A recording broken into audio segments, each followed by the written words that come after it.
कृष्ण आणि सुदामा यांच्या पवित्र मैत्रीच्या या विशेष विश्लेषणात स्वागत आहे. चला या अद्भुत कथेचा कालक्रमानुसार मागोवा घेऊया. हा विरोधाभास पहा.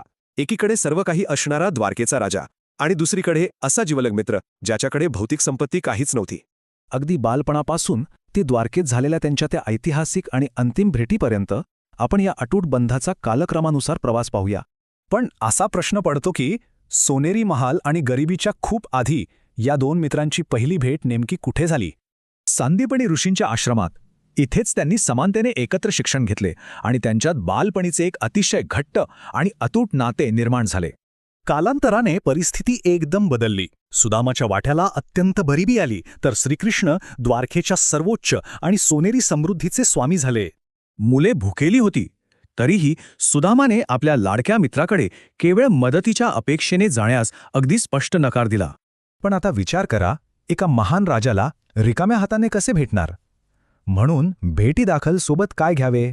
पत्नीने शेजाऱ्यांकडनं थोडेसे पोहे मागून आणले, जे सुदामाने एका फाटक्या कापडात अत्यंत प्रेमाने बांधून घेतले. द्वारकेत सुदामा हे नाव ऐकताच साक्षात श्रीकृष्ण अनवाणी पायांनी प्रवेशद्वाराकडे धावत सुटले आणि मित्राला घट्ट मिठी मारली. श्रीकृष्णाने या गरीब मित्राला थेट स्वतःच्या सिंहासनावर बसवले आणि त्याचे पायही धुतले. पण असे का बरे?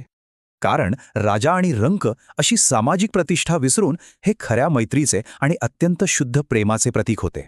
त्या अफाट वैभवापुढे सुदामाला संकोच वाटला. त्यामुळे तो आपली पोह्यांची फाटकी पोटली कृष्णापासून लपवण्याचा प्रयत्न करू लागला.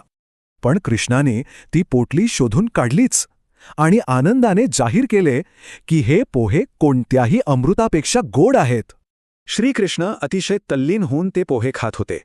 मात्र तिसरी मूठ घेण्यापूर्वीच रुक्माईनं त्यांना हळुवारपणे थांबवले. बालपणीच्या आठवणींना उजाळा देऊन सुदामा परतीच्या प्रवासाला लागला. आश्चर्याची गोष्ट म्हणजे त्याने कृष्णाकडे एकही पैसा मागितला नाही.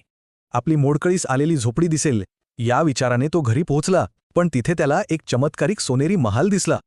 अगदी खरे, सुदामाने एकही शब्द न उच्चारता त्याच्या राजामित्राने त्याला अफाट समृद्धी आणि सर्व काही दिले होते. यावरून हे अगदी स्पष्ट होते की खरी आणि निखळ मैत्री हा साक्षात देवाचाच एक प्रत्यक्ष विस्तार आहे.